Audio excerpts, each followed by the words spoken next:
episode of Get Sharp. I am your host, Joe Fortenbaugh, joined by RJ Bell from pregame.com. What's happening, Joe? What's happening to you, RJ? What's happening more importantly this weekend is we're dedicating an entire college football segment of Get Sharp today to the big one, the game we've all been looking forward to for 2 months now, as number one LSU 8-0 travels to Tuscaloosa to take on the 8-0 Crimson Tide. The game's this Saturday? The game is this Saturday. Oh, okay. You've come out of the hole, you've reemerged, it's Groundhog Day, and number one versus number two meeting in the SEC, a preview of the what should be called the de facto national championship game, because this is what we're all looking forward to. Let's start with the line in this game. Special game, it opens 2 weeks in advance, as the anticipation has been so high for this game. Let's talk about where it opened. Is there any sort of consensus that you can see right now in terms of the professional bettors, the guys that get down early? Is there a side they like? Because the lines fluctuate a little bit in both directions. Well, remember, the Golden Nugget opens up a line in June. And that line is the first line in the world on college football. And they do the premier games each week. And this game actually opened in the 9 range in June. Alabama -9. Alabama -9. So I think in general we can say Alabama has met expectation. It'd be hard to say that Alabama's been a disappointment. Would you agree with that? Completely. Okay, so now we got Alabama, let's call them even. Now, clearly LSU has grown in esteem to take it from 9 all the way down to 4.5, let's call it now 5, 4.5. So the question is, I think, what the handicappers are looking at is LSU, do they deserve such a big adjustment? And quite frankly, from what I hear, the Sharps are waiting in the weeds and they're looking to get a 4. If they can find a -4, they're going to pound the favorite, they're going to pound Alabama on game day. Now, right now, 72% of the bets so far, and we're taping this on Thursday, 72% of the bets have been on LSU. Now, this is a rare thing that an underdog's getting a majority of the action. And here's why, and it's a very interesting concept. People only want to bet good teams, the average bettor. They only want to bet good teams. But if you have 2 really good teams in which you can't really discern who's better, they want to take the points. And they don't think about the home field. The fact is, the whole spread here is about home field. One of the things that we just started this week at the website is something called Vegas Rankings. I saw those. Check that out. Very much so. And what we're doing is we're polling a number of the biggest names in the industry. Jay Cornegay, Jimmy Vaccaro, Johnny Avello, Chris Andrews, Vegas Runner, our very own Vegas Runner, pregame.com is participating. And they actually gave Alabama, there's only 3 teams in the country that are worth 5 points or more at home. Alabama, Boise State, which they actually have at 5.5 points. And the other team is, let me see real quick. There's one other team, and I don't have the stat right in front of me. Oh, Oklahoma. Okay, so it's interesting that right now with the line of 5, they're pretty much saying these are even teams, and it's just a home field.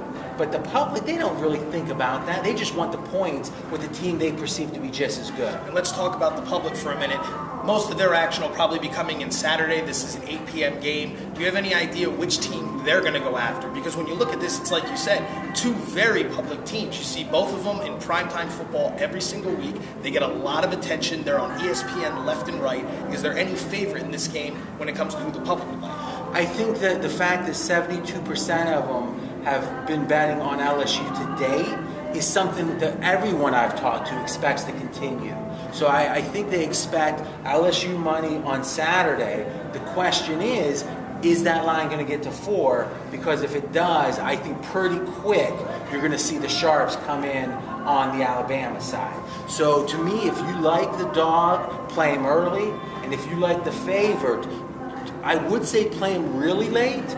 But I don't think so. I think as soon as you see 4, take it, because it's probably not going to be there too long. That's like the opposite of what we usually see. Usually, if you like the favorite, you're going to get them early in the week. Now we're talking about getting them later. And this is that rare occasion, you're making a great point, Joe, in which because these are 2 great teams, that they just want, the public wants the points. They can't discern who's better, so they're saying, give me the points or give me the money line. And that's what happens oftentimes too, just give me the money line.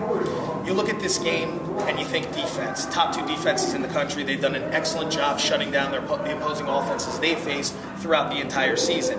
Total is at about 41.5. We haven't seen a lot of movement on that over the last week or two. But for the over 4-1 in the last 5 meetings between these two teams, is that something we should take into account in this game, or do you see this being a defensive struggle? You know, I think it's always tough because these numbers are relatively low, and you look at below 44, which is a key number. In college football, you've got 37, you've got 41, you've got 44 as some of the key numbers. So being below 44, this is a relatively low total. Now, clearly, you got two great defenses, right? Absolutely. So that it makes sense that you might want to go low and think towards the under. But on the other hand, you've got teams that are scoring, 30 plus points a game in general. Personally, I'm always scared to play the under when the defenses are so good, because there's always the chance of interception returns and fumbles. Look at that Jets-Ravens game from Sunday night.